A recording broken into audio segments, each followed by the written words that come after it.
ರಾಮನಗರ ತಾಲೂಕಲ್ಲಿ ಇತ್ತೀಚಿನ ಹಲವಾರು ವರ್ಷಗಳಿಂದ ಆನೆಗಳನ್ನು ಹಿಡಲಿಕ್ಕೆ ಅನುಮತಿಯನ್ನು ಪಡ್ಕೊಂಡು ಇವತ್ತು ಕಾರ್ಯಾಚರಣೆ ಪ್ರಾರಂಭ ಮಾಡಿದ್ದೀವಿ. ಆನೆ ಹಿಡಿಯೋದ್ರಿಂದನೇ ಆನೆ ಹಾವಳಿ ನಿಲ್ಲುವುದಿಲ್ಲ. 4-6 ಆಯಾಮಗಳಲ್ಲಿ ಆನೆ ಹಾವಳಿನ ತಡೆಗಟ್ಟಬೇಕಾಗತ್ತೆ. ಅದರಲ್ಲಿ ಪ್ರಮುಖವಾಗಿ ಹಿಂದೆ 2 ಆನೆಗಳು ಇಲ್ಲಿ ಹಿಡಿದಿದ್ರು. ಅವು ಆನೆಗಳು ತಗೊಂಡು ಎಲ್ಲಿ ಬಿಟ್ಟರು ಕೂಡ ವಾಪಸ್ ಇಲ್ಲಿಗೆ ಬರ್ತಾ ಇದ್ದಾವೆ. ಮುಂದಿನ ದಿನಗಳಲ್ಲಿ ನಮ್ಮ ಜಿಲ್ಲೆಯ ರೈತರಿಗೆ ನೆಮ್ಮದಿ ತರ್ಬೋದು ಅಂತ ಅನಿಸ್ತಾ ಇದೆ.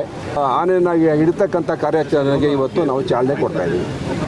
ಒಂದು, ಆನೆಗಳ ಸಂತತಿ ಜಾಸ್ತಿ ಆಗಿದೆ. ಈ ನಡುವೆ ಸುಮಾರು 6,000ಗಿಂತ ಹೆಚ್ಚು ಆನೆಗಳಿವೆ ಅಂತೇಳಿ ಅಂಕಿಅಂಶಗಳು ತಿಳಿದು ಬರ್ತಾ ಇದೆ. ಮತ್ತು ಅರಣ್ಯನೂ ಕೂಡ ನಾಶ ಆಗ್ತಾ ಇರ್ತಕ್ಕಂಥದ್ದು. ಭಾಳ ಇದ್ರ ಬಗ್ಗೆ ಚರ್ಚೆ ಮಾಡಬೇಕಾದ್ರೆ ಭಾಳ ವಿಚಾರ ಇದೆ. ಅರಣ್ಯದಲ್ಲಿ ನೀರು ಮತ್ತು ಅವಕ್ಕೆ ಮೇವಿನ ಸಮಸ್ಯೆ ಇದೆ.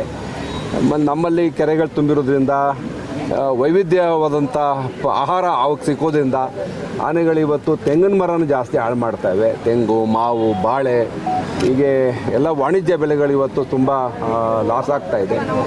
ಈ ಎಲ್ಲ ದೃಷ್ಟಿಯಿಂದ ನಾವು ಸೀರಿಯಸ್ಸಾಗಿ ಇದನ್ನು ಆನೆ ಹಾವಳಿನ ತಡೆಗಟ್ಟೋ ಕ್ರಮನ ನಾವು ತಗೋತೀವಿ.